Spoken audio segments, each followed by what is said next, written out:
Sunday evening had its own melancholy, the sense that the weekend was ending, that tomorrow was Monday and school or work, and you'd watch TV, whatever was on. Ed Sullivan in the earlier years, Mutual of Omaha's Wild Kingdom, 60 Minutes, Disney, the programming designed for families, nothing too challenging or controversial, just gentle entertainment to ease you toward bedtime and the start of another week. Perhaps you remember the sound of the ice cream truck, that distant tinkling music that you'd hear faintly at first, and you'd freeze, listening, trying to determine which direction it was coming from, how far away it was, whether you had time. The music was distinctive, a childlike melody played on bells or a calliope, and it cut through the ambient noise of the neighborhood, announcing the truck's presence blocks away. You'd run to find your mother, ask for money, and she'd sigh and dig through her purse for some change, handing you $1 or some quarters, and you'd run outside, barefoot maybe, joining other kids who were emerging from their houses, all converging on the white truck that was slowly making its way down the street. The truck itself was boxy and white, usually a little beat up, with a serving window on the side and pictures of ice cream treats painted on the exterior or displayed on a menu board. Popsicles, fudgesicles, drumsticks, ice cream sandwiches, push-ups, bomb pops. The driver was often a teenager or a weathered adult who drove this route every day in summer, who knew the neighborhood streets, who timed his arrival for late afternoon when kids were outside playing and parents were thinking about dinner. The truck would stop when it saw kids approaching, and you'd line up, sticky and sweaty from playing outside all day, and you'd stare at the pictures, making your decision, changing your mind, finally pointing to what you wanted. The driver would open the freezer, that blast of cold air escaping, and reach in and pull out your selection, and you'd hand over your money and receive your ice cream, already starting to melt in the summer heat, and you'd peel back the wrapper or bite into it immediately, the cold sweetness perfect, and you'd eat it quickly before it turned to soup, licking your fingers, your lips stained red or orange or purple, depending on what you'd chosen. The ice cream truck was freedom in a small way, a treat you could obtain yourself without parental involvement beyond getting the money, a transaction you completed on your own, a moment of independence. And the truck's arrival was unpredictable, not scheduled, so there was always an element of luck and timing. You had to be outside, had to hear it, had to catch it before it left your street, and if you missed it, there was no calling it back. No second chance until tomorrow or the next day. Some summers you'd hear that music multiple times a day, the same truck circling back through different neighborhoods, covering its territory, maximizing its sales. Other times days would pass without it, and you'd wonder where it had gone, whether it was broken down, whether the driver had quit, whether you'd ever hear that music again. But then it would return, and the cycle would continue, and summer would be marked not just by the heat and the long days, but by the sound of that distant music and the taste of ice cream melting faster than you could eat it. You may remember the playground at the park or at school, that collection of metal equipment baking in the summer sun, cold enough to burn your hands in winter, designed with no thought for safety or comfort, just function. There were swings with hard rubber or wood seats suspended on chains, and you'd pump your legs to go higher, leaning back, feeling that moment at the top of the arc when you were weightless, when the chains went slack, and you'd see how high you could go, how far you could lean back before self-preservation made you straighten up. And then you'd jump off at the peak, launching yourself into the air, flying for a brief impossible moment before gravity took over, and you'd land hard on the dirt or gravel or asphalt below, your knees buckling, sometimes falling forward onto your hands, getting scraped up. But that was fine, that was part of it, and you'd get up and do it again. The slide was tall, made of metal, and in summer the surface got so hot you could barely touch it, and sliding down in shorts would burn the backs of your legs. But you did it anyway, climbing the ladder, sitting at the top, pushing off, picking up speed, the hot metal under you, the wind in your face, and at the bottom you'd fly off onto the ground, landing on your feet if you were lucky, on your butt if you weren't. In winter, the slide was different, cold and sometimes icy, and you'd slide down even faster, sometimes losing control, sometimes not making it all the way if your snow pants had too much friction. The merry-go-round was a flat circular platform that spun around a central pole with metal bars to hold onto, and the goal was to get it going as fast as possible. You'd run alongside it, pushing, your friends already on it holding the bars, and you'd run faster and faster, pushing harder, and then you'd jump on and let physics take over, the centrifugal force pulling you outward, your body wanting to fly off, your hands gripping the bars as tight as you could. The world spun around you, the sky and the trees and the playground equipment all blurring together, and you'd feel dizzy and exhilarated and slightly sick, and some kids would let go and go flying off into the dirt, and everyone would laugh, and when it finally slowed down enough, you'd stumble off, the world still spinning, your legs unsteady, and you'd sit in the grass until the dizziness passed. The monkey bars were a grid of metal bars about 6 or 8 feet off the ground, and you'd climb up and swing from bar to bar, hanging by your hands, seeing if you could make it all the way across without falling. The bars were cold and hard, and they hurt your hands, and underneath was nothing soft, just dirt or wood chips or gravel. So when you fell, and you did fall, it hurt, and you'd get back up with scraped palms and knees and try again, because that's what you did, because pain was temporary and accomplishment mattered, because there was a satisfaction in making it all the way across, in conquering the monkey bars. Tetherball was a volleyball on a rope attached to a tall pole, and 2 players would stand on opposite sides and hit the ball, trying to wrap the rope completely around the pole in their direction. The ball was hard and could hurt if it hit you in the face, which it often did, and your hands would sting from hitting it, but you'd keep playing, competitive, determined to win, to wrap that rope around the pole before your opponent did. There were seesaws, long planks balanced on a central fulcrum, and you'd sit on one end while a friend sat on the other, and you'd push off the ground with your feet, rising up as they sank down, a simple back and forth that could go on for a long time or end abruptly if one person jumped off while the other was in the air, sending them crashing down, the impact jarring up through their spine. And everyone thought this was hilarious, except the person who'd crashed down. The playground was unsupervised or barely supervised. A teacher or parent might be somewhere in the vicinity, but not hovering, not watching every move, not preventing every potential injury. You were expected to figure things out yourself, to learn through experience, to understand cause and effect, to know that if you did something stupid, you might get hurt, and that was your problem. And you did get hurt, scrapes, bruises, the occasional broken bone, and you learned to be more careful, or you didn't, but either way, you learned something. And the playground was where a lot of that learning happened, where you tested your limits, where you discovered what your body could do, where you learned about risk and reward, about courage and fear, about physics and pain. Perhaps you remember the drive-in theater, that enormous outdoor screen visible from the highway, a landmark everyone in town knew. Going to the drive-in was an event, something you did on summer evenings, piling into the family car in your pajamas because you were probably going to fall asleep before the second movie ended anyway. Your father would pay at the gate, usually per car rather than per person, which made it economical for families, and he'd drive slowly through the lot looking for a good spot, not too close to the screen where you'd have to crane your neck, not too far back where the picture would be too small, somewhere in the middle with a clear view. The lot was gravel or dirt, rows and rows of spaces marked by those metal speaker posts, one for each parking spot.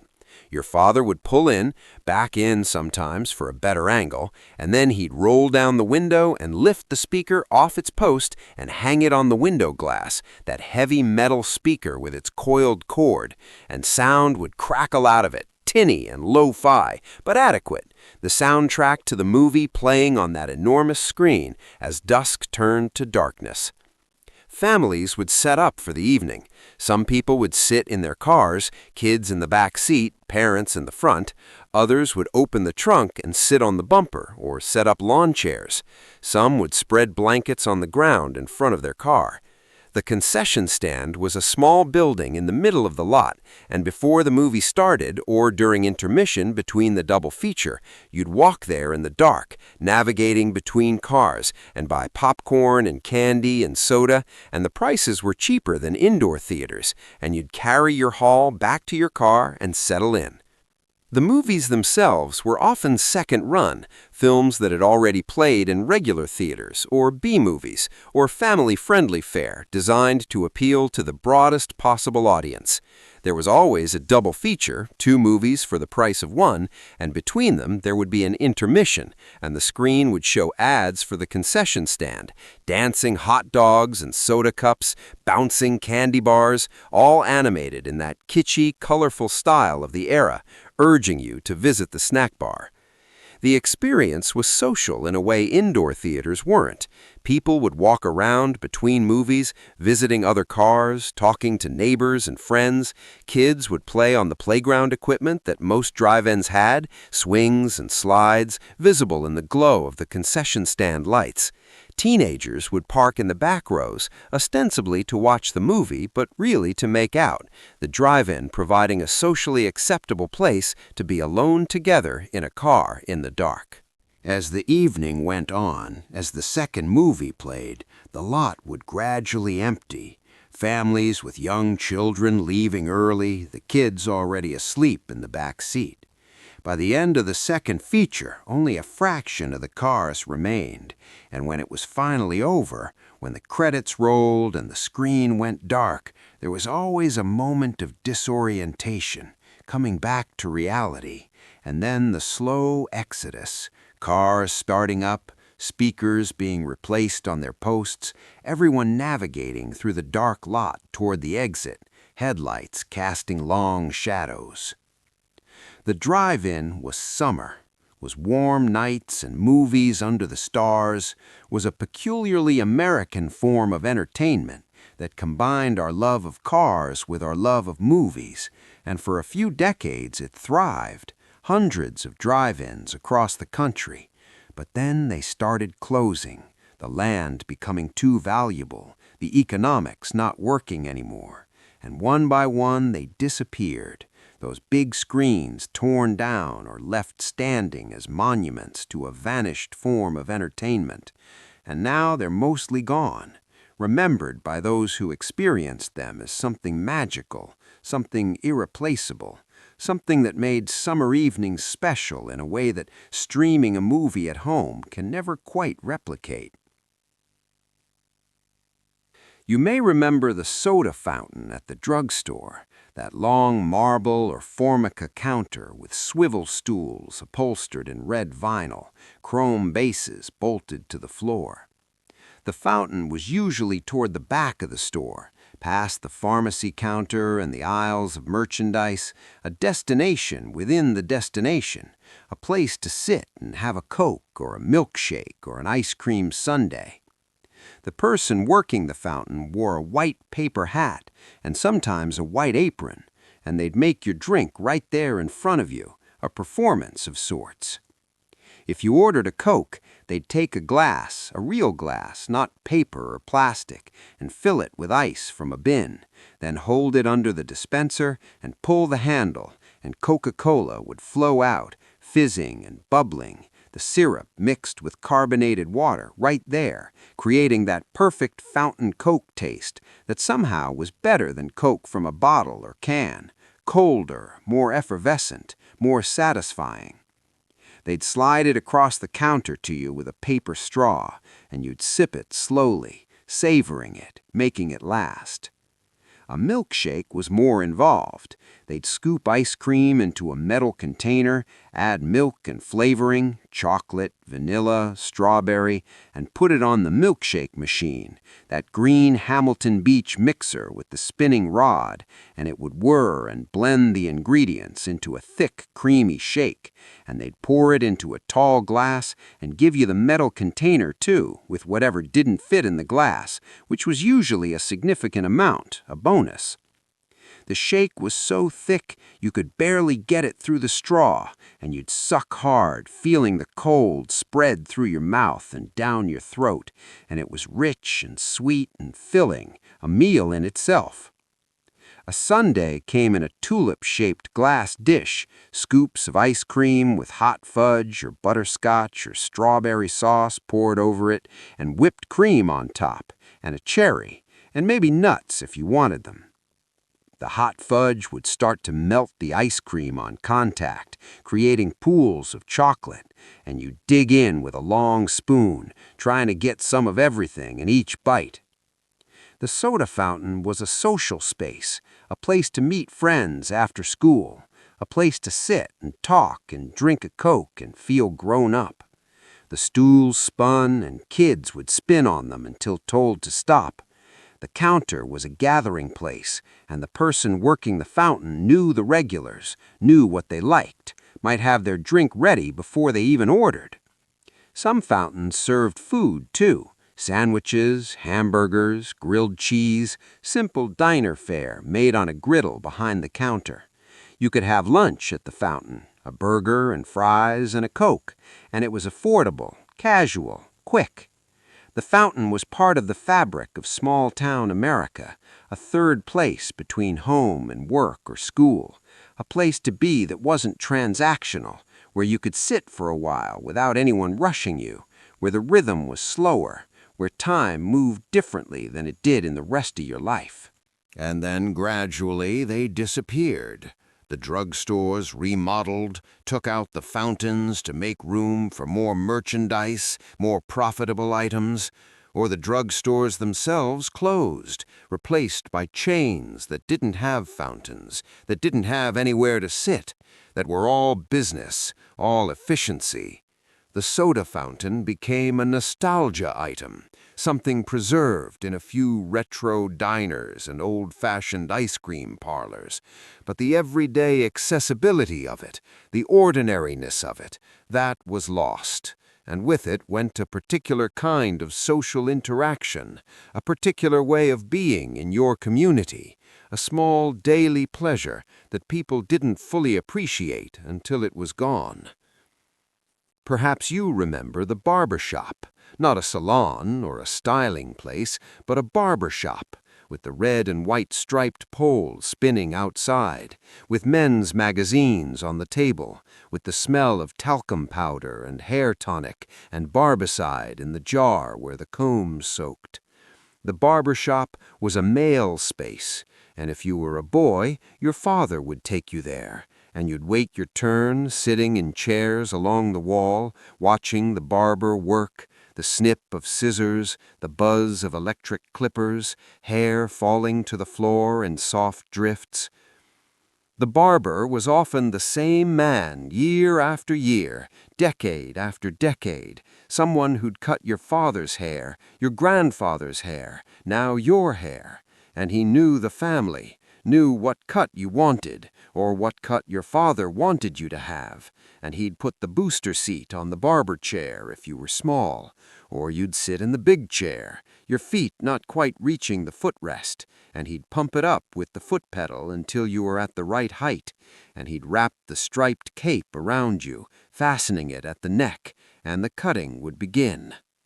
The barber would talk or wouldn't, depending on whether he was chatty or taciturn, whether you seemed interested in conversation or not. He'd ask about school, about sports, make observations about the weather, the state of the world, nothing too deep, just the gentle background noise of small talk. Other customers would chip in from the waiting area, conversations overlapping, a communal atmosphere, masculine and comfortable, smelling of shaving cream and aftershave, and the particular oily smell of the clippers. When the cut was done, the barber would brush loose hair off your neck with a soft brush, maybe dust you with talcum powder, maybe spray on some tonic that smelled astringent and medicinal, and you'd look in the mirror and see yourself transformed, neater, more presentable, your ears suddenly visible, your neck exposed, your hair short and uniform. Your father would pay, maybe give you the money to pay, and you'd hand it to the barber, and he'd make change from the cash register and give you back the coins, and you'd leave, walking out into the daylight, feeling lighter, cooler, conscious of the breeze on your newly exposed neck. The barber shop was a ritual, every few weeks or every month, a regular appointment that kept you looking acceptable, kept your hair from getting too long, kept you within the bounds of what was considered proper for boys. Long hair on boys was controversial in the 60s and 70s, a sign of rebellion, of counterculture. And the barber shop was the enforcement mechanism, the place where you were brought back into conformity, whether you wanted to be or not. And the barber was part of the community infrastructure, someone who knew everyone, who saw people regularly, whose shop was a gathering place and information exchange, where men could be men, could talk about things without women present, could relax in a specifically gendered space that was becoming rarer as the world changed. The barber shop represented stability, tradition, continuity, things that were valuable in a world that was changing faster than many people wanted. You may remember report cards, not emailed or posted online, but actual cards printed on thick paper or light cardboard, folded in half, with your name at the top and rows of subjects and columns for grades. Report cards came out quarterly at the end of each marking period, and your teacher would hand them out on the last day before break, and you'd put yours in your bag or hold it in your hand on the walk or bus ride home, knowing you'd have to show it to your parents, that there would be reckoning. The grades were simple. A, B, C, D, F, or sometimes numerical, but either way they were clear and unambiguous and final. There was no grade inflation, no participation trophies, no points for effort if you didn't master the material. You either knew it or you didn't, and your grade reflected that, and your parents would look at the report card and react accordingly. Good grades meant praise, maybe a reward, maybe a special dinner or permission to do something you wanted to do. Bad grades meant disappointment, lectures, restrictions, punishment, and the understanding that you needed to do better next term. Some report cards had comments from the teacher, brief notes about your behavior, your attitude, your participation. Talks too much in class, needs to apply himself, a pleasure to have in class, does not complete homework consistently. These comments were often more important than the grades themselves, giving your parents insight into who you were at school, how you behaved when they weren't watching, whether you were living up to your potential.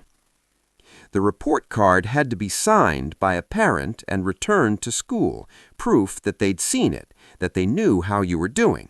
Some kids would forge the signature, hide the report card, delay the inevitable, but eventually they'd be caught, and the punishment for hiding it would be worse than the punishment for the bad grades themselves. Report cards created anxiety, especially in the days leading up to their arrival, when you knew how you'd done, knew what grades were coming, and you'd rehearse how to tell your parents, how to explain the C in math or the D in English, what excuses might work, what promises you could make about doing better. And then the card would be handed to you, and you'd look at it, and your fears would be confirmed, or maybe you'd be pleasantly surprised, and you'd go home and face the music.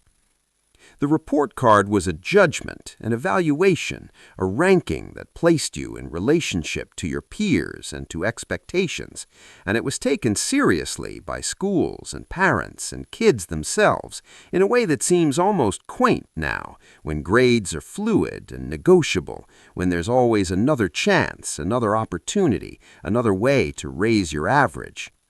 Then the report card was final, was the record of your achievement for that quarter, and you lived with it until the next one came out. And it motivated you, scared you, pushed you to try harder or to give up, depending on your temperament and your support system and your belief in yourself. Perhaps you remember the way television worked or didn't work, the unreliability and the limitations that required patience and acceptance.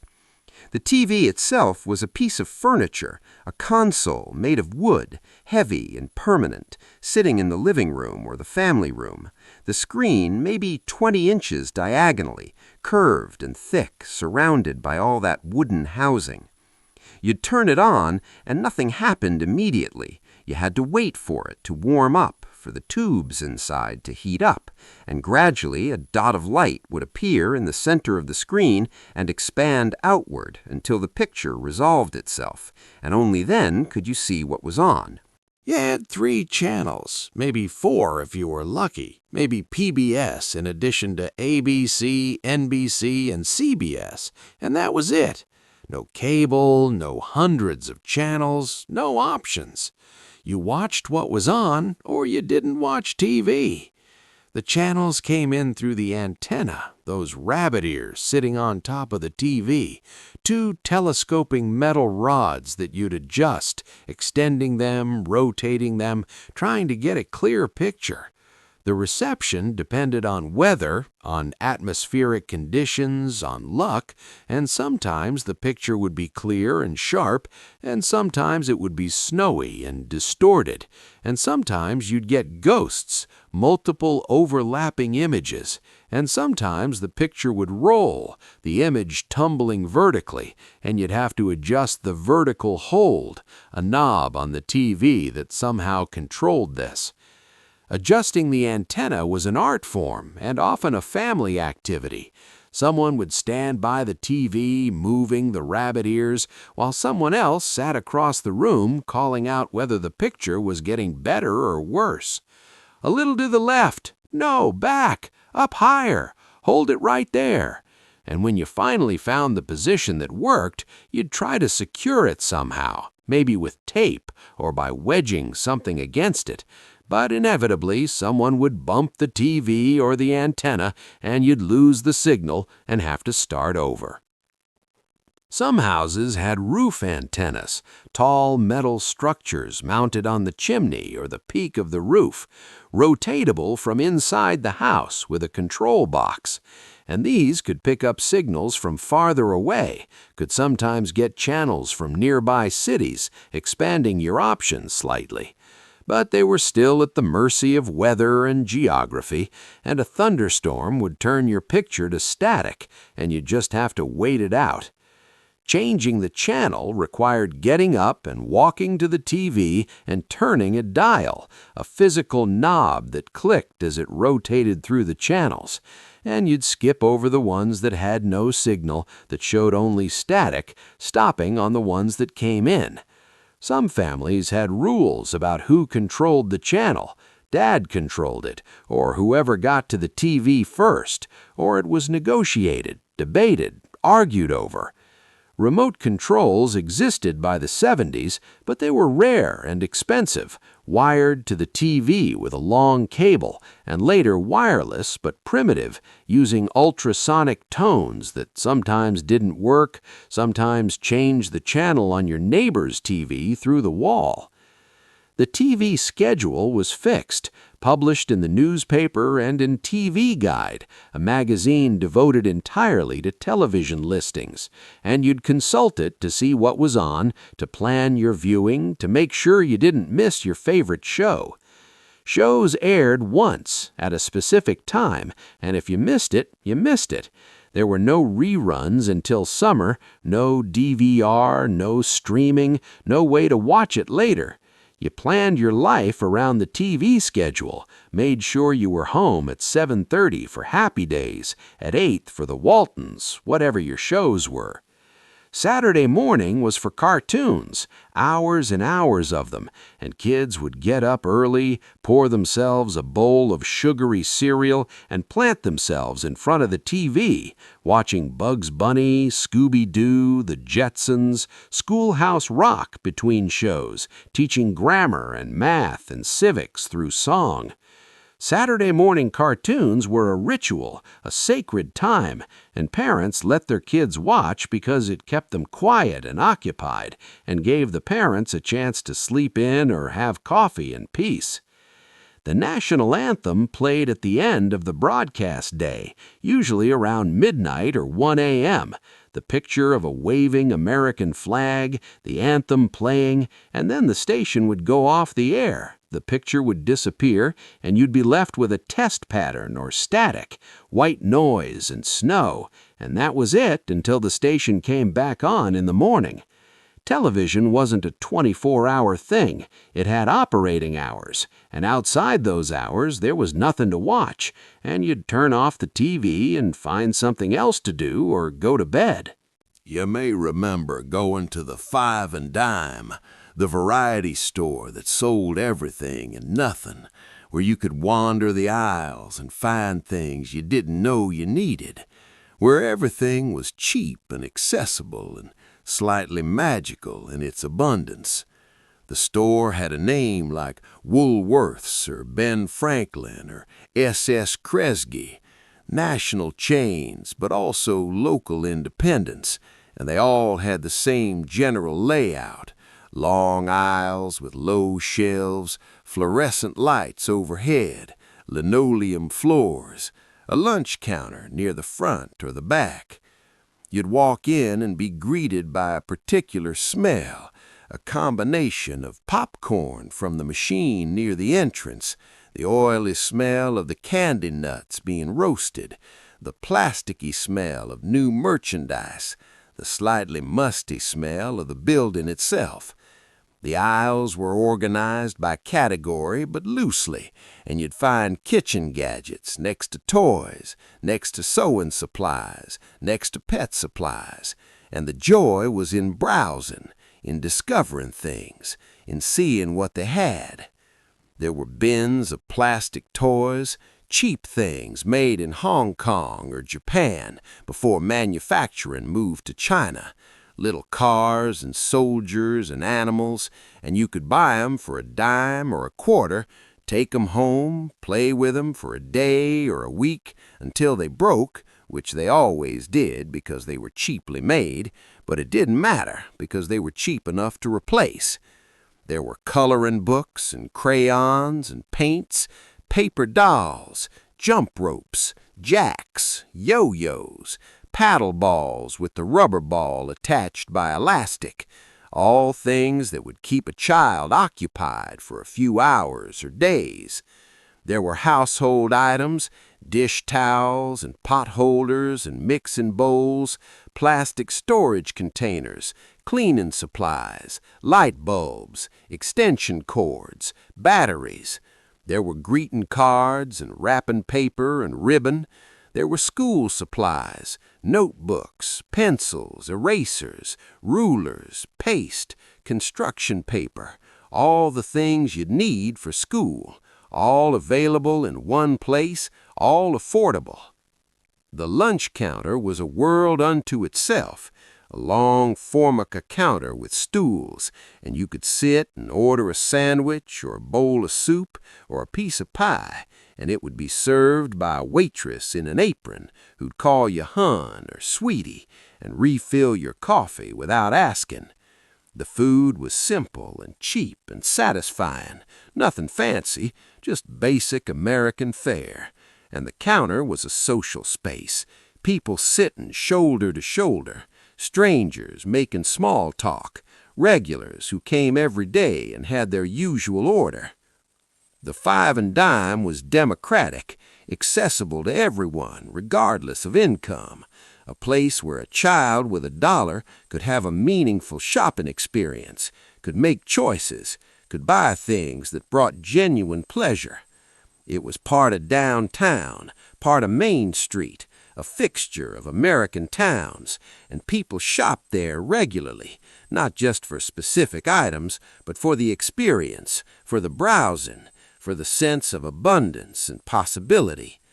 But the five and dimes couldn't compete with the malls and the discount chains, couldn't compete on price or selection, and one by one they closed. The downtown locations shuttered, the chains filing for bankruptcy, and an entire category of retail disappeared, and with it went a particular kind of shopping experience, a particular relationship between stores and communities, a particular sense of place and belonging that's hard to find now in the anonymous big-box retailers and online shopping that replaced them. Perhaps you remember handwritten letters, the kind that came in the mail, actual paper in an envelope with a stamp, addressed to you in handwriting you recognized. Letters from grandparents, from friends who'd moved away, from relatives in other states. And receiving one was a small event, something that made you feel special, chosen, connected to someone far away. You'd open the envelope carefully, pull out the folded pages, unfold them, and read the words that someone had taken the time to write specifically for you. The handwriting itself was part of the message, the loops and slants and peculiarities that were unique to the writer, that you'd learn to recognize instantly. Your grandmother's spidery script on thin airmail paper, your friend's blocky printing on lined notebook paper, your aunt's perfect Palmer method cursive, each letter formed exactly as it should be, a product of the education she'd received decades earlier.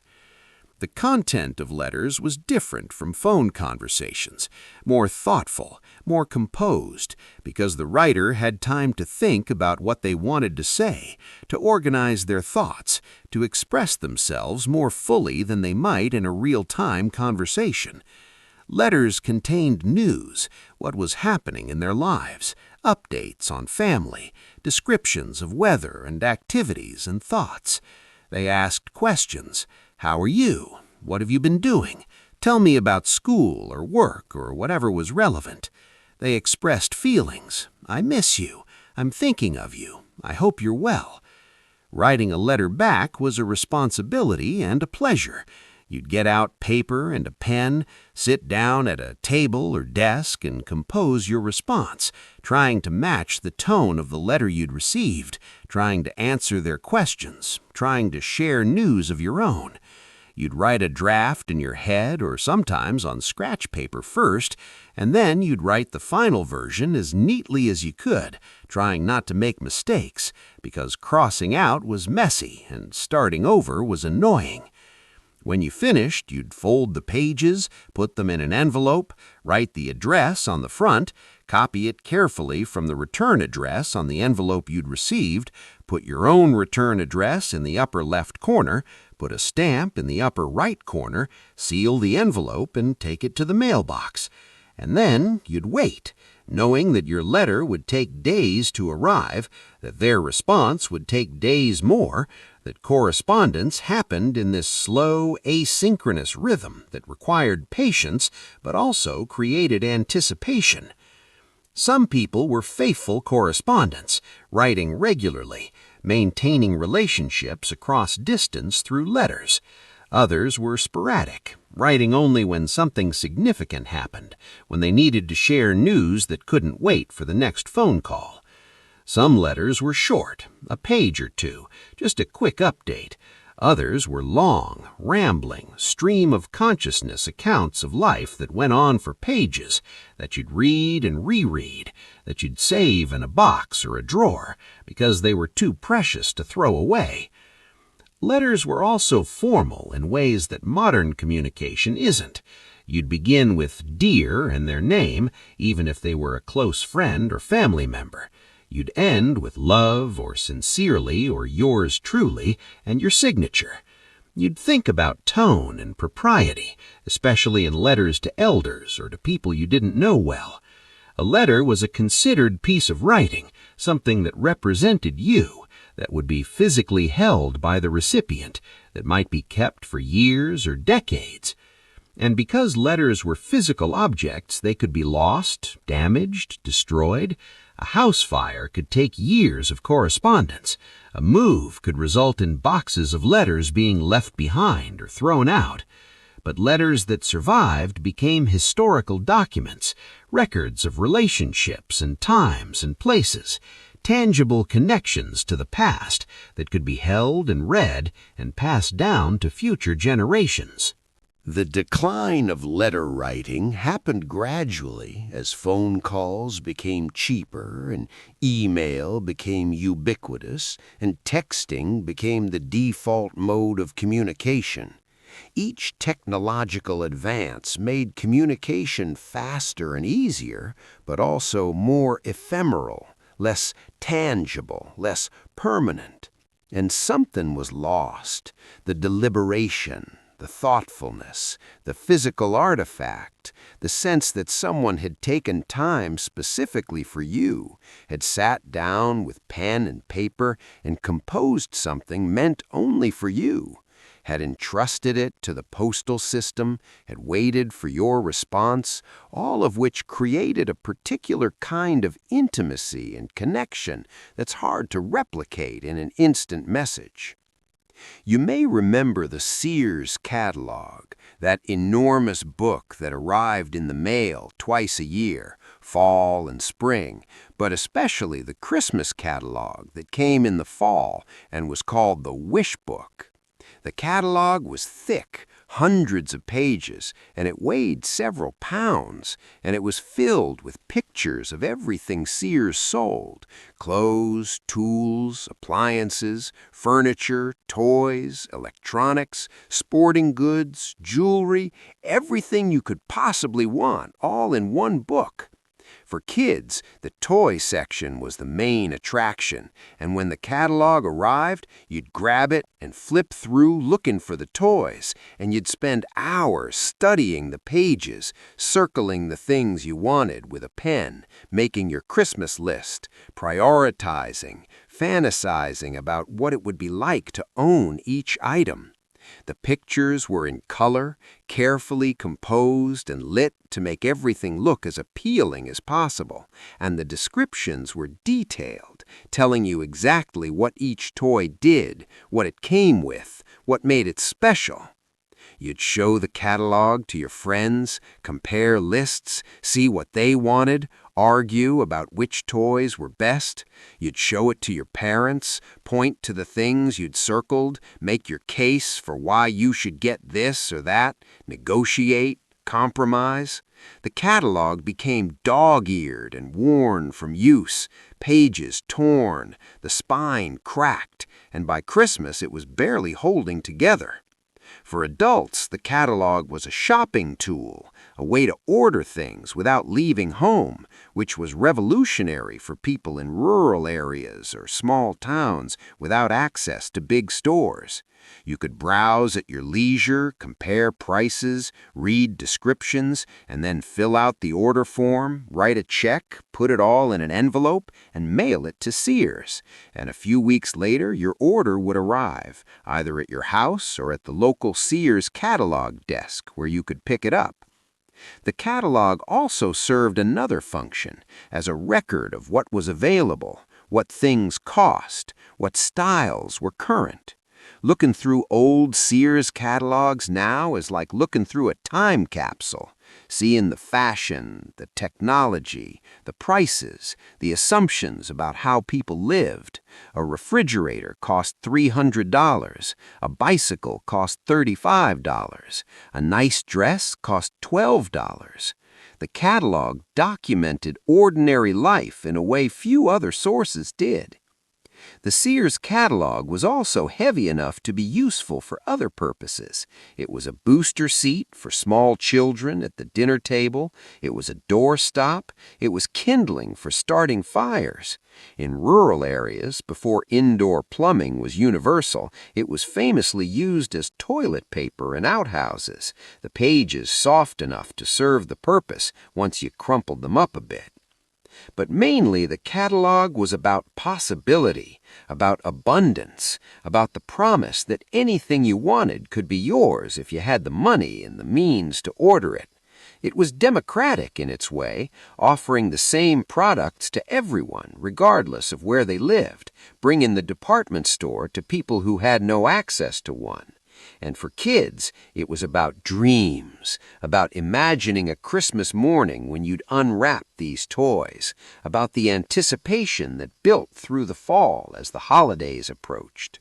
The Sears catalog eventually went away, killed by the internet and changing shopping habits, the last one published in 1993, and when it disappeared, something tangible and substantial went with it, something you could hold and page through and mark up and dream over, something that existed in physical space and took up room on your coffee table or your shelf, something that was shared, that multiple people could look at simultaneously, that was part of the material culture of American life in a way that a website can never quite be. You may remember the particular quality of silence in a house before everyone had screens, before there was always background noise from televisions and computers and phones, when quiet was truly quiet, when the sounds you heard were real sounds, the tick of a clock, the hum of the refrigerator, the wind outside, voices from another room, footsteps, doors closing. There was space in that silence, room to think, to daydream, to be bored, and boredom was creative, was generative, led to finding something to do, to making your own entertainment, to using your imagination. You remember what it felt like to have unscheduled time, hours and days that stretched out with no particular plan, no appointments, no structured activities, just time to fill however you wanted. You'd wake up on a summer morning and the day was yours, entirely yours, and you'd figure out what to do with it as you went along, responding to impulses and opportunities, following wherever interest or friends or weather led you. You remember the texture of daily life being different, slower, more analog, more physical. Things took time and effort. Communication took time and effort. Entertainment took time and effort. You couldn't instantly access any song ever recorded, or any movie ever made, or any fact you wanted to know. You had to seek things out, work for them, wait for them, and this created a different relationship to culture and information and connection, a relationship based on scarcity rather than abundance, on patience rather than instant gratification. You remember the feeling of community being different, of knowing your neighbors, of recognizing faces in town, of belonging to a place in a way that was physical and geographic rather than virtual and chosen. You were part of your neighborhood because you lived there, part of your town because that's where you were, and your identity was tied to place in a way that's less common now, when people are so mobile, so connected to people and ideas from elsewhere, so able to opt out of local community in favor of interest-based communities that exist online. You remember all of this, not because it was perfect, it wasn't, but because it was real, because it was your life, because it shaped you in ways both obvious and subtle, because it was the world you knew before everything changed, before the internet and mobile phones and social media and all the rest of it transformed how we live, how we connect, how we spend our time, how we think about ourselves and others. And you recognize that much has been gained, that life is easier and more convenient and more connected in many ways, that you have access to things your younger self couldn't have imagined, that progress is real and valuable and not something to be rejected. But you also recognize that something has been lost, that the world you grew up in had qualities and characteristics and ways of being that are gone now, that exist only in memory, and that understanding this loss, acknowledging it, honoring it is important, is a way of holding on to who you were, where you came from, what made you. The past wasn't better. But it was different, and it was yours, and it mattered. And these small, ordinary things, the milk bottles on the porch, the rotary phone on the wall, the corner store, the handwritten letters, the Saturday morning cartoons, all of it, these were the building blocks of a life, the daily experiences that accumulated into a childhood, into a sense of self, into memories that remain vivid decades later, more vivid sometimes than things that happened last week, because they were foundational, because they happened when you were young and everything was new, and the world was full of wonder and possibility, and you didn't know yet that it wouldn't last forever, that everything changes, that the world you knew would become history, would become nostalgia, would become something to remember and mourn and celebrate in equal measure.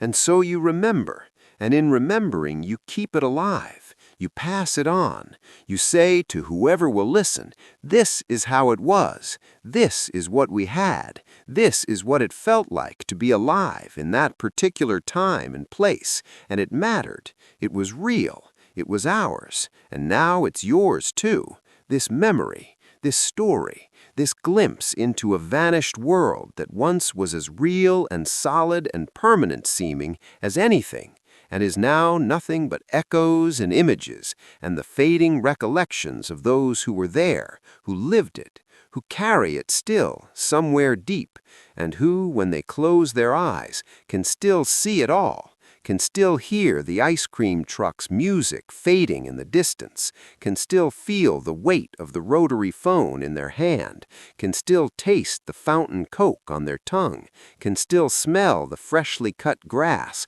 and the summer evening air, and for just a moment can be there again, young again, in a world that no longer exists except in the precious, irreplaceable territory of memory.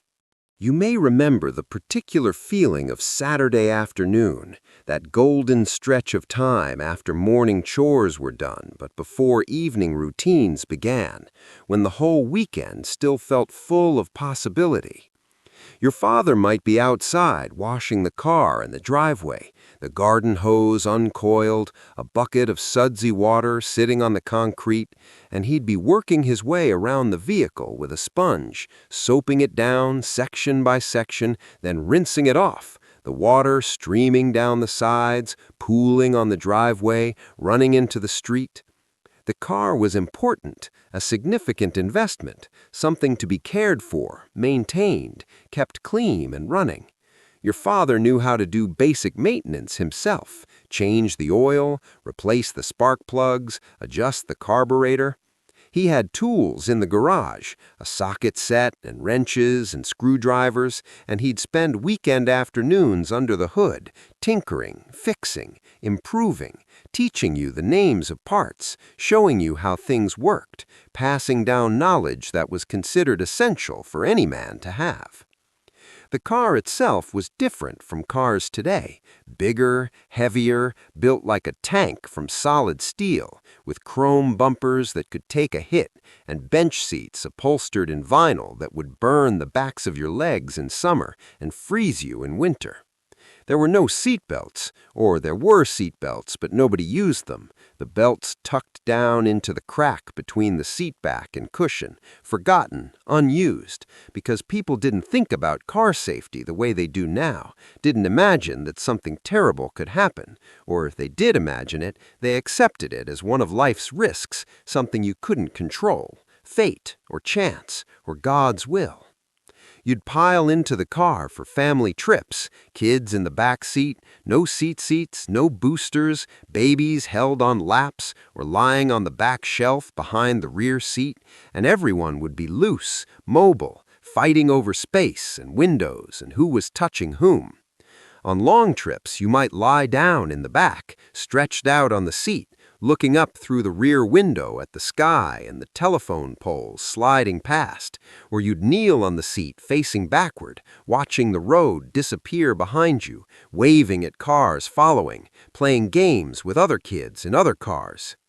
The car had an AM radio, a single speaker somewhere in the dash, and your father controlled what you listened to. news, talk radio, maybe music if he was in the right mood.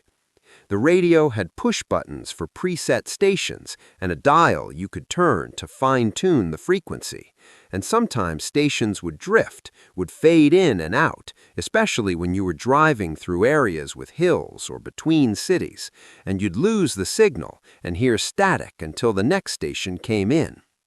There was no air conditioning in many cars, or if there was, it barely worked, so you drove with the windows down, the wind roaring through the car, making conversation difficult, hair blowing everywhere, but at least you were moving air, creating a breeze, making the heat more bearable. Road trips required preparation. Your father would spread a map out on the hood of the car or on the kitchen table, a large paper map that folded in complicated ways that were impossible to refold correctly once you'd opened it. He'd trace the route with his finger, marking it with a highlighter or pen, calculating distances, estimating how long it would take to get there, planning where to stop for gas and food and bathroom breaks. The map was essential, irreplaceable, and if you got lost, you'd have to pull over and study the map, figure out where you'd gone wrong, find an alternate route. There was no GPS, no voice telling you to turn right in 500 feet, no real-time traffic updates, no easy recalculation when you missed a turn. You relied on the map and on road signs and on your own sense of direction. And sometimes you'd stop at a gas station and ask for directions, and the attendant would give you verbal instructions that you'd try to remember, and you'd get back on the road and hope you'd understood correctly. Gas stations were different then. They were service stations with attendants who would pump your gas for you, who would check your oil and your tire pressure and wash your windshield while the tank was filling.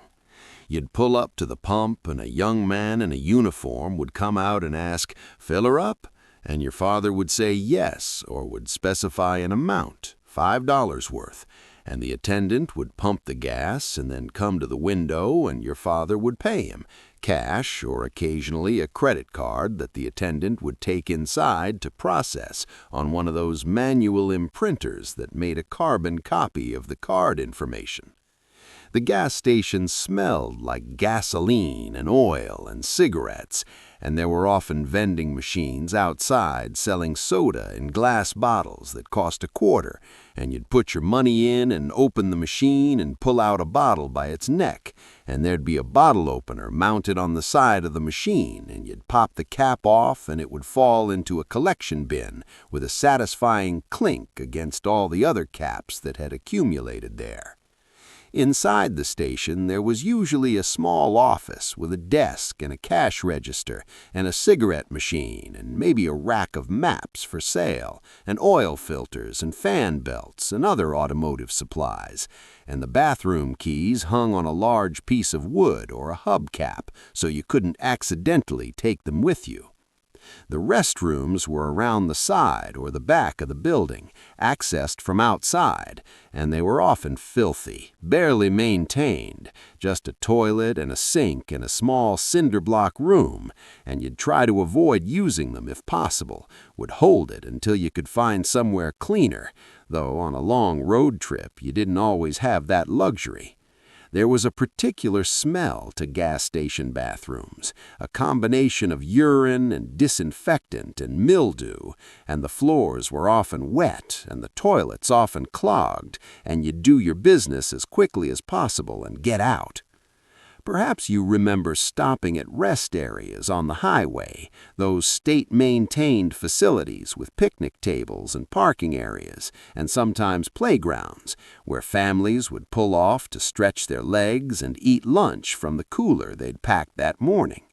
Your mother would have made sandwiches, peanut butter and jelly, bologna and cheese, egg salad, wrapped in wax paper or in small plastic bags, and there'd be fruit and cookies and maybe a thermos of lemonade or Kool-Aid, and you'd sit at a picnic table in the shade if you could find one, or in the sun if you couldn't, and eat your lunch while trucks roared past on the highway nearby, and then you'd run around for a few minutes, burn off energy, use the bathroom, and get back in the car for the next leg of the journey.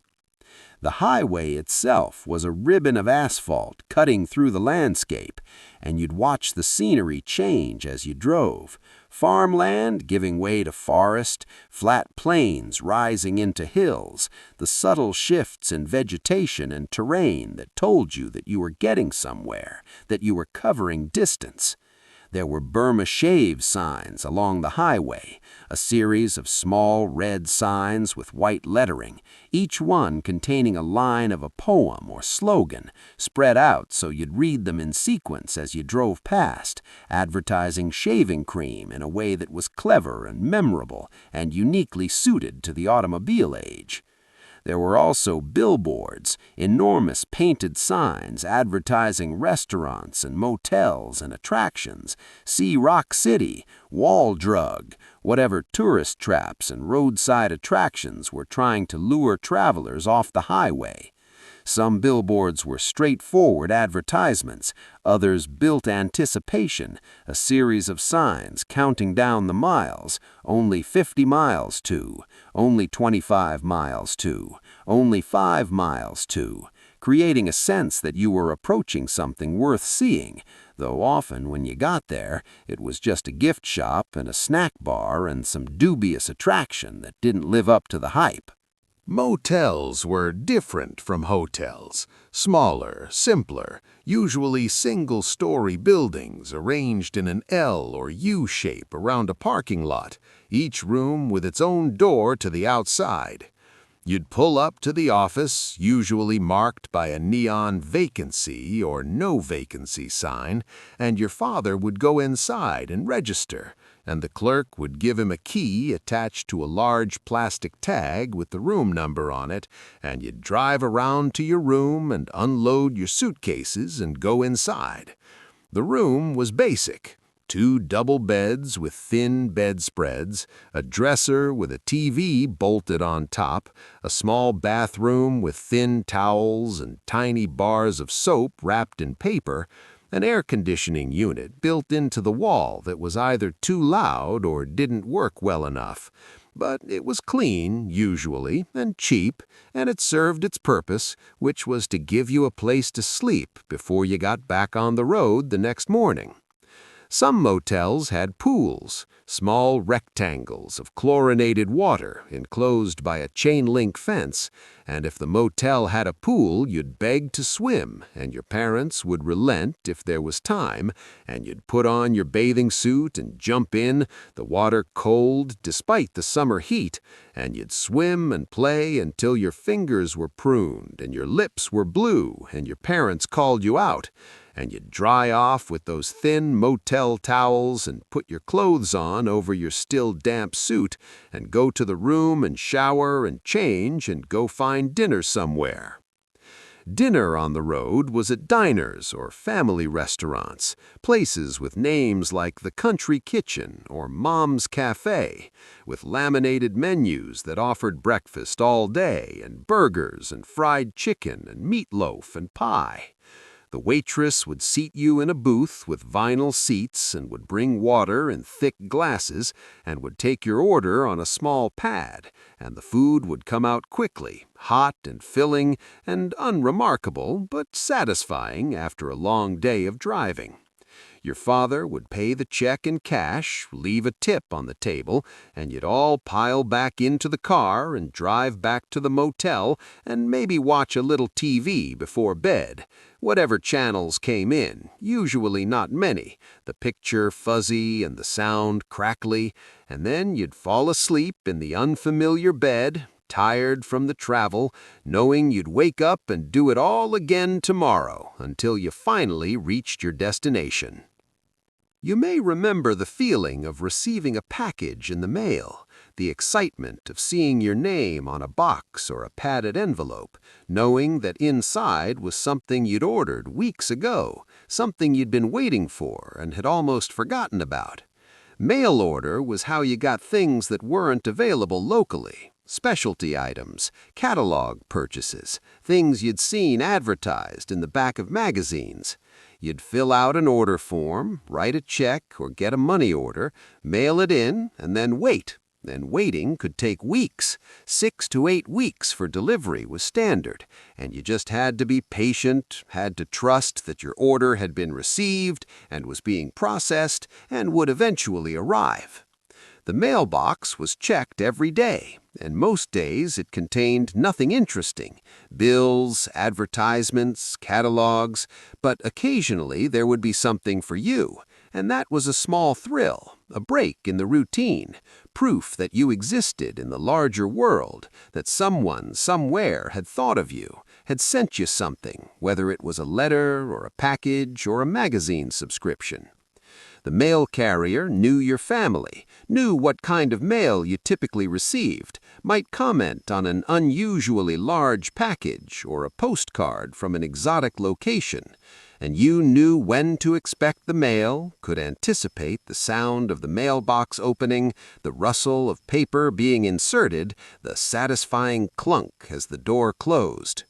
Magazines arrived by mail, subscriptions that renewed annually, and the arrival of a new issue was something to look forward to. Life, Look, Reader's Digest, National Geographic, TV Guide, whatever your family subscribed to.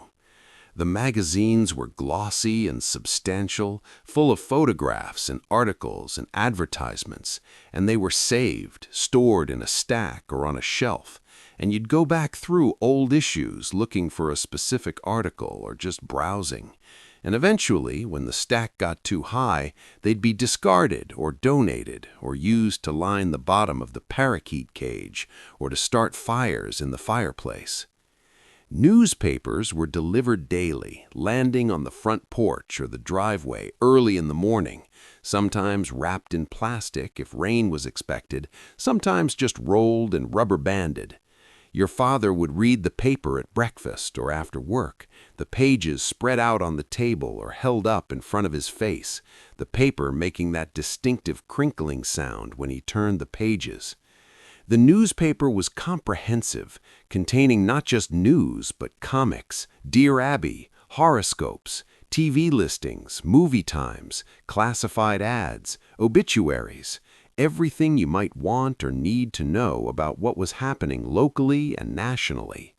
And when your father was done with it, the paper would be left on the coffee table or the kitchen counter, and other family members would pick through it, reading the sections they cared about, and eventually it would be gathered up and put in the recycling or used to wrap garbage or to lay down when you were doing a messy project. The classified ads were their own universe, page after page of small print advertising everything: jobs, housing, cars for sale, garage sales, items wanted, personal ads. People selling things would place an ad listing what they had and their phone number, and interested buyers would call and arrange to come see it, and transactions would happen in driveways and living rooms, cash changing hands, strangers meeting to exchange goods, an informal economy that operated through the newspaper classifieds. Garage sales were advertised the same way, and on Saturday mornings people would drive around with the classifieds, following addresses, looking for bargains, buying other people's cast-offs, furniture and dishes and clothes and toys, the recycling of household goods through this informal network of sellers and buyers. You may remember encyclopedias, those sets of books that some families owned, substantial hardbound volumes arranged alphabetically on a shelf, containing the collected knowledge of the world, or at least a snapshot of it. Encyclopedia salesmen would go door to door, demonstrating the product, showing sample volumes, emphasizing how important it was for children's education, offering payment plans because a full set was expensive, an investment, something you bought once and kept for years. Some families had Encyclopedia Britannica, the gold standard, prestigious and comprehensive. Others had World Book, which was more accessible, more colorful, more designed for young readers. And there were cheaper alternatives, generic encyclopedias sold at supermarkets, one volume at a time as a promotion, and families would collect them slowly over months until they had a complete set. The encyclopedias sat on the shelf, impressive, authoritative, ready to be consulted whenever a question arose. If you needed to write a report on Greece or penguins or the Civil War, you'd pull down the appropriate volume, look up your topic in the index, and read what was there, taking notes on notebook paper, copying facts and figures, sometimes whole sentences that you'd present as your own, because plagiarism wasn't something that was carefully checked or even fully understood by many students. The encyclopedia was the first stop for research, the go-to reference before you even thought about going to the library, and it was usually good enough, comprehensive enough to give you what you needed for a school assignment.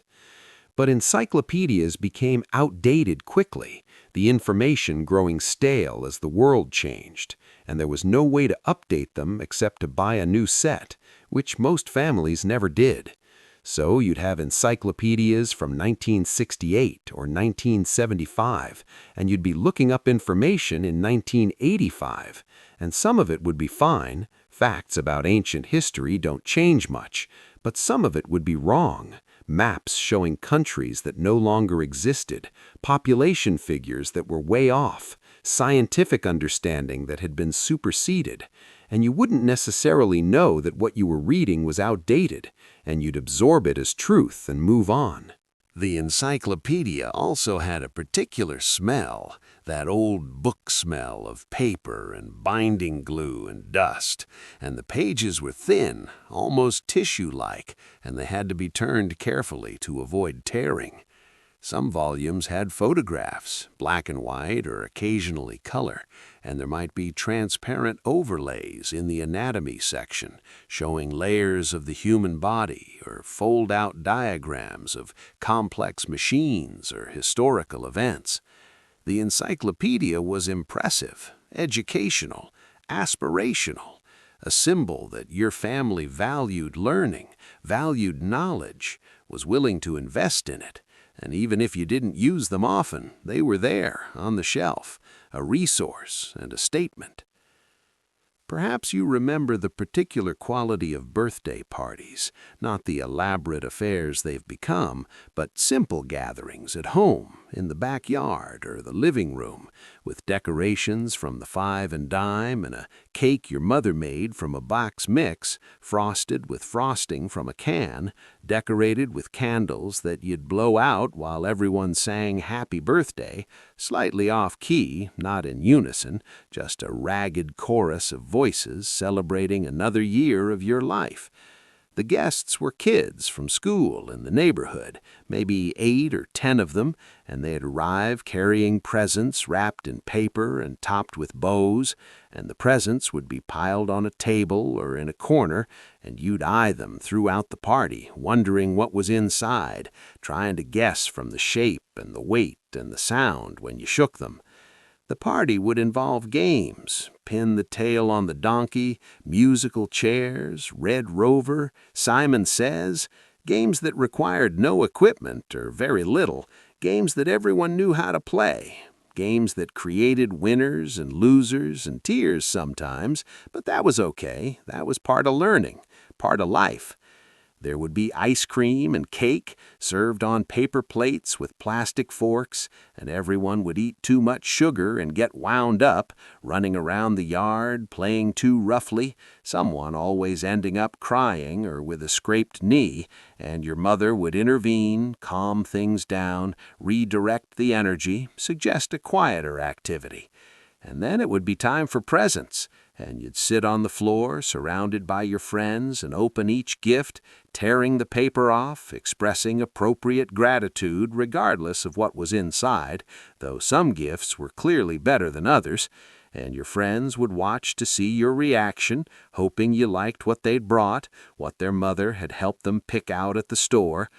The presents themselves were modest, a toy, a game, a book, maybe clothes if it was from a relative, nothing expensive, nothing extravagant, just small tokens of affection and celebration, and you'd gather them all up afterward and take them to your room and play with them or put them away, and the wrapping paper would be collected and thrown away, and the guests would be picked up by their parents, and the party would be over, and you'd be left with the memory of it, the awareness that you were now 6 or 8 or 10, that another year had passed, that you were growing up, and there was something both exciting and slightly melancholy about that, about time passing, about getting older, about moving forward through childhood toward something you couldn't quite imagine, but that loomed ahead of you, inevitably. You may remember the sound of the screen door slamming, that particular bang followed by the rattle of the frame settling, a sound that meant someone was coming or going, that punctuated summer days with its rhythm.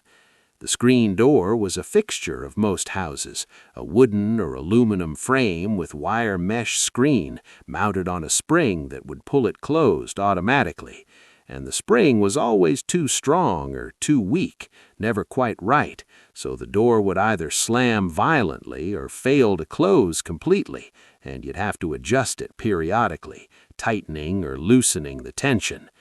The screen door's purpose was to let air through the house while keeping bugs out, and in the days before air conditioning was universal, this was important, essential even, to making the house livable in summer. You'd open the main door and leave the screen door closed, and the breeze would blow through the mesh, cooling the house, and you could stand at the door and look out at the street or the yard, and people passing by could see you through the screen, could call out a greeting, could stop and chat through the door, a permeable boundary between inside and outside, private and public.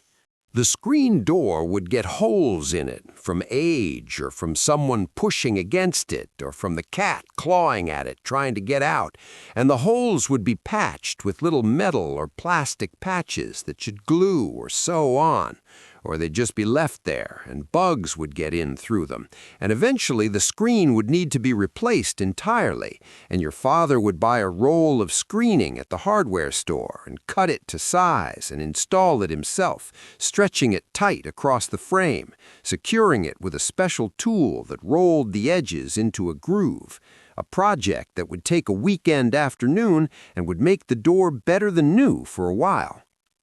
Walking through the screen door required a particular technique. You couldn't just push it open and walk through because the spring would pull it closed immediately and it would hit you in the back or catch your heel. You had to push it open, step through quickly, and let it close behind you. And if you were carrying something, you had to navigate carefully, using your shoulder or your hip to hold the door open while you maneuvered through. Kids would forget and would get hit by the door, and they'd learn through repetition, through consequence, through the natural feedback loop of cause and effect. The screen door was also a communication device. The sound of its slamming told you who was coming or going, told you that your father was home from work, or your brother was heading out to play, or your mother was going to the car for groceries and might need help bringing them in. You'd hear that distinctive bang, and you'd know someone was in transition, moving between the house and the outside world, and you'd adjust your own activities accordingly. You may remember the porch itself, that transitional space between inside and outside, a platform or deck at the front or back of the house, sometimes enclosed by railings, sometimes open, sometimes covered by a roof extension, sometimes not. The front porch was a social space, a place to sit on summer evenings, to watch the neighborhood, to wave at people walking by, to chat with neighbors who stopped to visit. Some porches had swings, wooden or metal swings suspended from chains attached to the ceiling, and you'd sit on the swing and push yourself back and forth with your feet, the gentle rhythm soothing, meditative, the creak of the chains and the squeak of the swing part of the ambient sound of evening. Other porches had chairs, metal lawn chairs with webbed seats and backs, or wooden rockers or plastic chairs, and families would sit out there after dinner, drinking iced tea or lemonade, talking about the day, commenting on the weather, keeping an eye on the kids playing in the yard. The porch light would be on, attracting moths and June bugs that would flutter and bang against the fixture, and you'd watch them, fascinated by their persistence, their attraction to the light despite the barrier of the glass globe. The porch was where you'd sit to put on your shoes before going outside, where you'd leave wet or muddy shoes to dry, where packages would be left by the mailman or delivery person, where the milk bottles would sit waiting to be brought inside. It was a buffer zone, not quite inside the house, but not fully outside either, a space that belonged to the house but was open to the street, to the public, to whoever might pass by.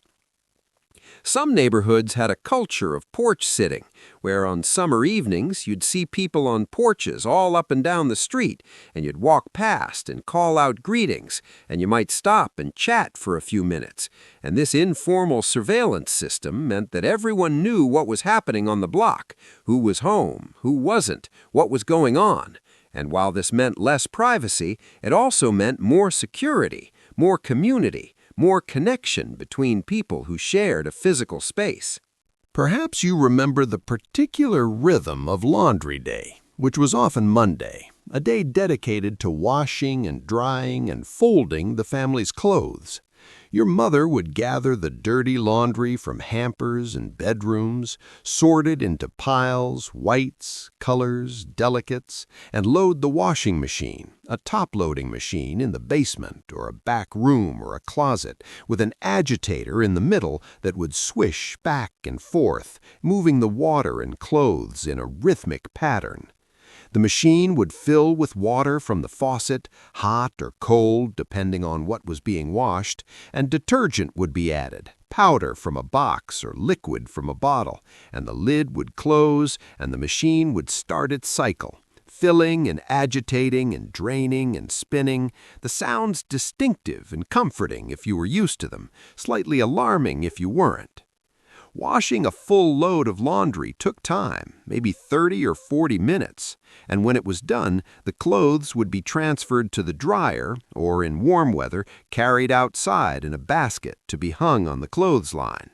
The clothesline was strung between two posts or trees in the backyard, a length of rope or coated wire, and wooden clothespins would clip the clothes to the line, holding them in place while they dried in the sun and wind.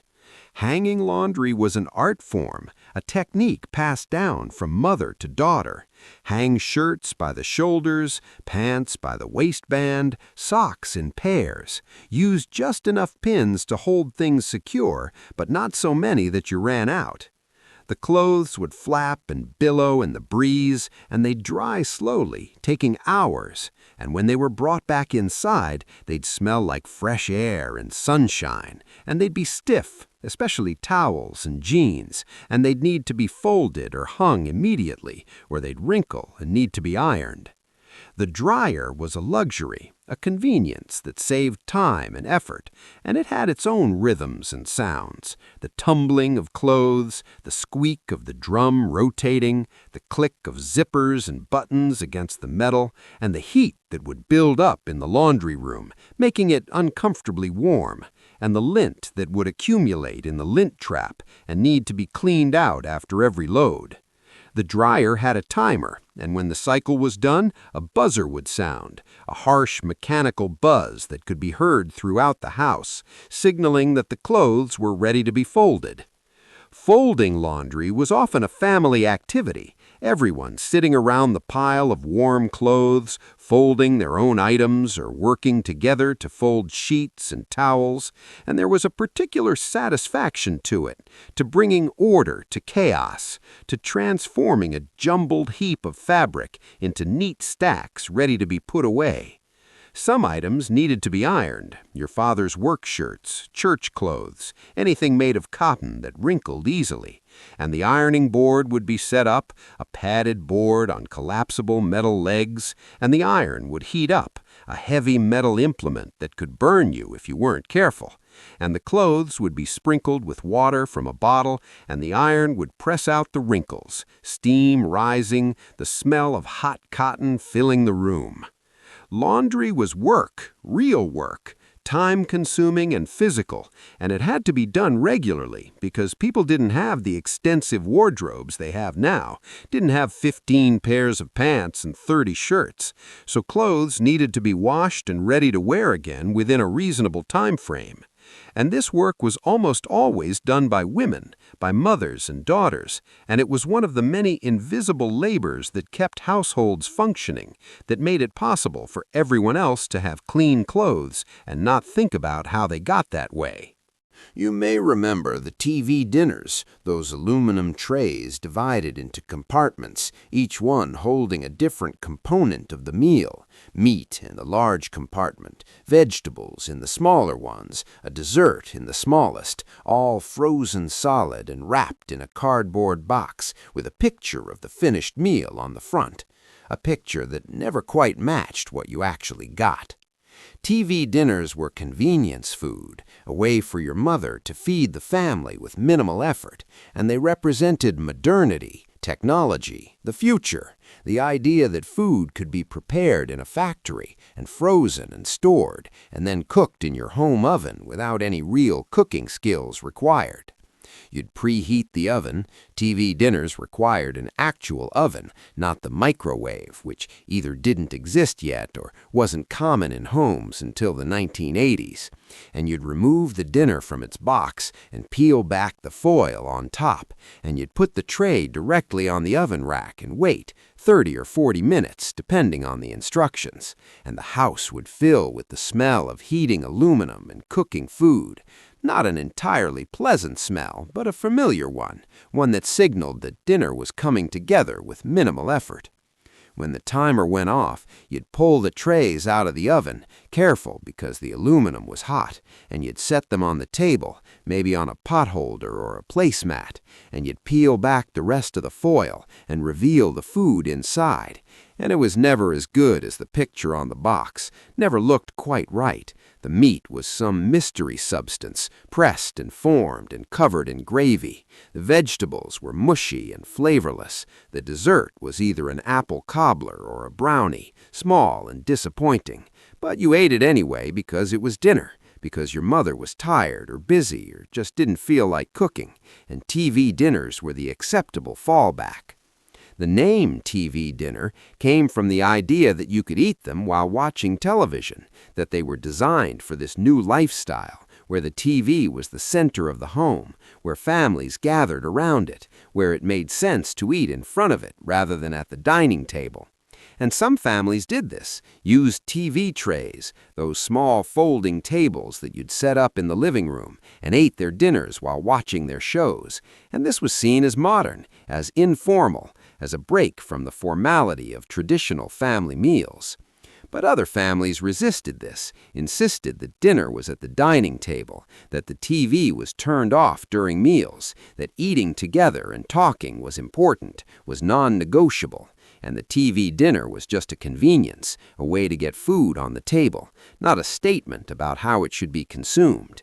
Either way, TV dinners were a symbol of the changing times, of women entering the workforce, of less time for cooking, of the food industry stepping in to provide solutions, of the gradual shift away from made-from-scratch meals toward convenience and speed.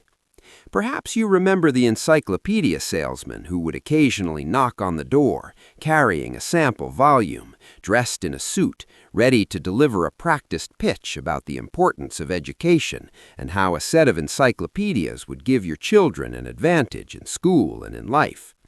Door-to-door salesmen were common, not just for encyclopedias, but for vacuum cleaners, cookware, cosmetics, brushes, insurance, anything that could be sold through personal demonstration and persuasion. These men, and they were usually men, though Avon ladies and Tupperware consultants were women, would work their territory, going house to house, knocking on doors, asking if they could come in and show you their product.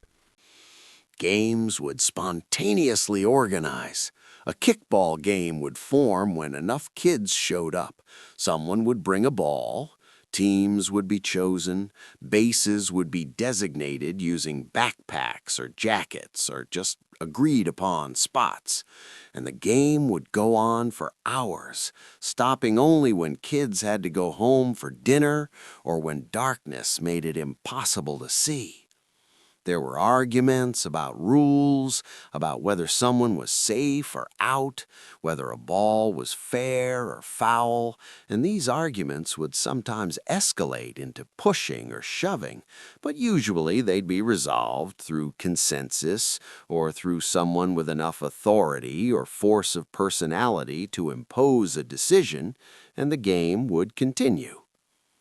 The playground was also a place of dares and challenges, where kids would test themselves and each other, seeing who could swing the highest, who could hang from the monkey bars the longest, who could climb the highest in the tree that stood at the edge of the playground, who could do the most dangerous thing and survive. There was a particular kind of courage required to attempt something you weren't sure you could do, to risk falling or failing in front of your peers, and the respect you gained from succeeding was real and meaningful in the social ecosystem of childhood. And through all of this, there was the background awareness that summer was finite, that school would start again in September, that these long days of freedom and play would come to an end, and this created a particular intensity, a sense that time was precious, that you needed to make the most of it, that these might be the best days of your life, even though you were too young to fully understand or appreciate that.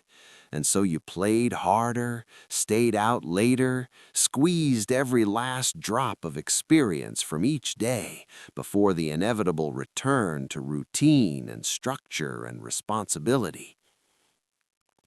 You may remember the feeling of the first day of school after summer break, the mixture of excitement and dread, the new clothes that felt stiff and uncomfortable after months of shorts and t-shirts, the new shoes that hadn't been broken in yet and would give you blisters by the end of the day.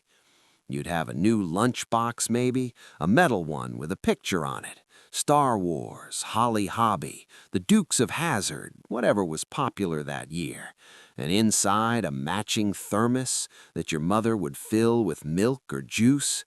Your backpack or school bag would be new or at least newly organized, with fresh notebooks and pencils and pens and erasers, everything clean and unused, full of potential. The night before school started, your mother would help you lay out your clothes, make sure everything was ready, and you'd feel nervous, anxious about the unknown, who would be in your class, who your teacher would be, whether your friends would still be your friends after a summer apart. You'd have trouble sleeping, lying in bed thinking about tomorrow, alternately excited and worried, and finally you'd drift off, and then morning would come too soon, and your mother would wake you, and you'd get dressed and eat breakfast and gather your things, and you'd head off to school, walking or riding your bike or getting on the bus, joining the stream of other kids doing the same thing, all of you moving toward the same destination, the same fate, the same beginning of a new school year. The school building would smell like floor wax and old books and chalk dust, familiar smells that meant summer was over and routine was returning. And you'd find your classroom, see the name cards on the desks, find yours, sit down, look around at who else was there, who you'd be spending the next 9 months with. The teacher would introduce herself, go over the rules, pass out textbooks that you'd cover with brown paper bags cut to fit, writing your name on the inside cover, promising silently to take care of these books that had been used by students before you and would be used by students after you. And as the day went on, you'd settle into the rhythm of school, the bells dividing time into periods, the movement from one subject to another, the routines and rituals that would define your days for the next year. And summer would recede into memory, would become something that happened, that was now over, that you'd have to wait another 10 months to experience again. And this cyclical nature of childhood, school, summer, was the structure that held everything together, the framework that made sense of time and growth and change. And somewhere deep inside, even as a child, you understood that this wouldn't last forever, that eventually you'd grow up and summer wouldn't mean freedom anymore, that school would end and work would begin, that the rhythms that seemed eternal were actually temporary, were specific to childhood, were precious and fleeting and unrepeatable. And while you couldn't have articulated this understanding, you felt it, somewhere in the background, a bittersweet awareness that even the best things must end, that time keeps moving forward, that growing up means leaving things behind, and that the world you knew, the world of rotary phones and milk delivery and drive-in movies and playground freedom was already beginning to change, was already in the process of becoming something else, something you couldn't quite imagine, but that was coming nonetheless, inevitable and unstoppable as the turning of the seasons, as the progression from summer to fall, as the movement from childhood toward whatever came next.